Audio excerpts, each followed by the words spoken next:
Gabimaru, a skilled ninja, is sentenced to death for his crimes but is given one last chance to redeem himself in exchange for bringing back the elixir of immortality.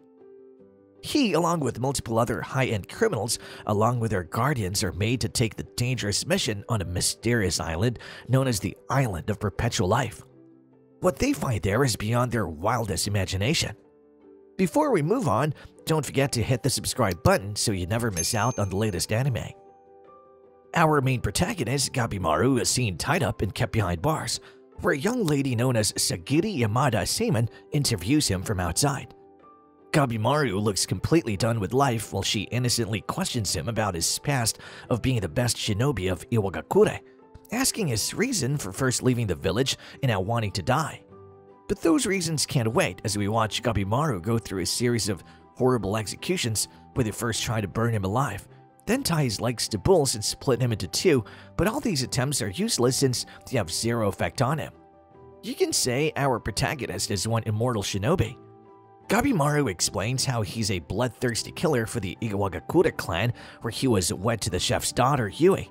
She turned his life around and we can see her politely telling Gabimaru to pray, leave his shoes outside before entering the house, and to be thankful for everything.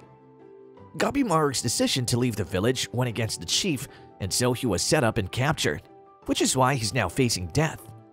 Sagiri observes all the executions of Gabimaru and writes something down in her diary. She's later warned by one of the villagers to not pursue this mission, since Gabimaru is notorious as the Hollow due to his ability to mercilessly kill. But she doesn't listen. The next day, Gabimaru is taken to a secret underground chamber where Sagiri's present. She agrees to grant his wish to die and withdraws her sword. Gabimaru evades her attacks and retaliates, to which Sagiri tells him that he doesn't wish to die since he still has someone he still loves.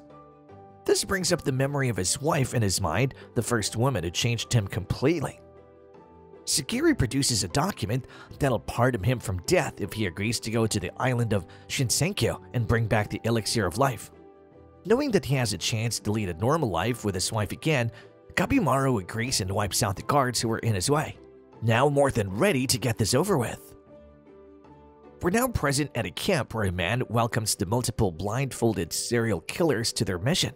Well, that's some orientation. Sagiri watches the different criminals who all have been charged with some type of murder or killings that has landed them there. The killers are happy to hear that they would be allowed to kill on the island and be pardoned if they come back with the elixir of life. Looks like a dream come true for these hooligans. Their blindfolds are removed and they're shown the half-mutated body of one of their sergeants that had gone on the so-called island. Covered in flowers and leaves, the sergeant is already knocking on death's door. Just put him out of his misery already. Yikes. Seeing that awful image, many prisoners try to escape but are killed by the Yamada clan sword wielders. They're further told they would be accompanied by one of the Yamada members as their monitor, and if they don't come back with their monitor, then they shall be killed. After the wonderful introduction, they're instructed to reduce their numbers before entering the ship. This leads to a killing spree amongst each other. However, Gabimaru isn't interested in fighting and approaches the king and asks if they could choose without the killing, but no one is interested in his opinion, and the criminals try to kill him, forcing him to unleash his inner beast and kill many of them without breaking a sweat. The remaining criminals are selected for the voyage and they set off. That's one way to conduct a merit exam. They arrive on the lovely island known as Hell's Paradise, and would you look at it? It doesn't at all look like a dangerous island at all. The lovely flowers, the beautiful butterflies, what a delight to begin with. Gabimaru breaks through his hand ties but is scolded by Sagiri to wear them since he has to obey her orders at all cost. He complies, but while she ties his hands, he's knocked meters away by a huge wrecking ball. One of the prisoners known as Twisted Kyun is fully ready to kill Gabimaru and lessen the numbers on the island so they could easily search for the fruit. His monitor Kisto-kun isn't interested in stopping him either. Nonetheless, Gabimaru is again forced to fight and ends up injecting Twisted Kyun with his own swords. Poor guy looks like an Arabic shawarma at this point. Kisto advises Sagiri to not follow the rules since they're in a different place and no one here will play by the rules, and that by the end of the day, the numbers will be further reduced with everyone killing each other or going against each other. This can be seen by the different prisoners trying to seduce their monitors or directly killing them, or prisoners killing each other. Moreover, the shogunate have even contacted the Iwagakure clan to send in more shinobis to the island, which could make this even more complicated. Gabimaru knows once the Iwagakure clan enter the island, it's over for them and quickly tries to kill Sagiri since she's coming in his way. We're given a brief look into Gabimaru's past, where the clan's chief Osu had killed his parents because they wanted to leave the village, and thus he raised Gabimaru as a child himself. Gabimaru tries to kill Sagiri, but for some reason, he keeps hesitating from delivering the final blow. His emotions keep coming in the way. The evil effect of Osu and the positive effect of his wife are like a storm in his head.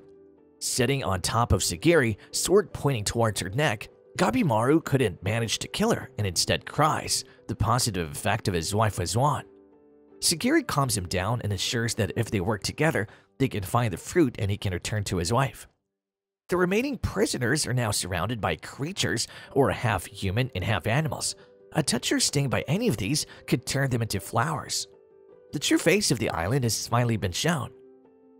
The creature that has approached Gabimaru and Sagiri is one that has a human body but the face of a fish holding prayer beads. Gabimaru attacks its head, but it isn't affected and instead picks him up and throws him around like a ragged doll. Gabimaru recalls the saying of his master Osu to not fight an unknown enemy. Sagiri is too busy being useless in the corner, honestly. Nonetheless, the more time they waste, the more such creatures approach them, even huge ones that have a smile in their place. This is starting to creep us out also. Gabimaru doesn't wish to waste any more time and unlocks Blaze ability, allowing him to attack the giants first. Sagiri is too busy watching Gabimaru do his magic work and doesn't notice a giant approaching her from behind. Gabimaru has noticed that she's in danger, but tries to turn a blind eye, but his inner heart reacts and saves her just in time. With the monsters killed, they're approached by Senta and his prisoner, Yuzuriha. Yuzuriha tries to seduce Gabimaru, but he twists her arm to remind her not to mess with them. Nonetheless, she tries to form ties with him.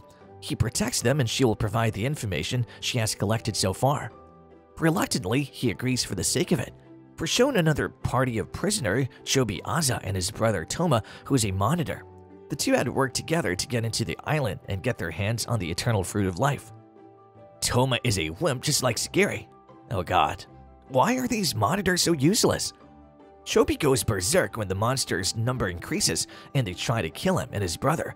His berserk mode ends up killing all the monsters in one go and standing on top of them and calling himself his own god.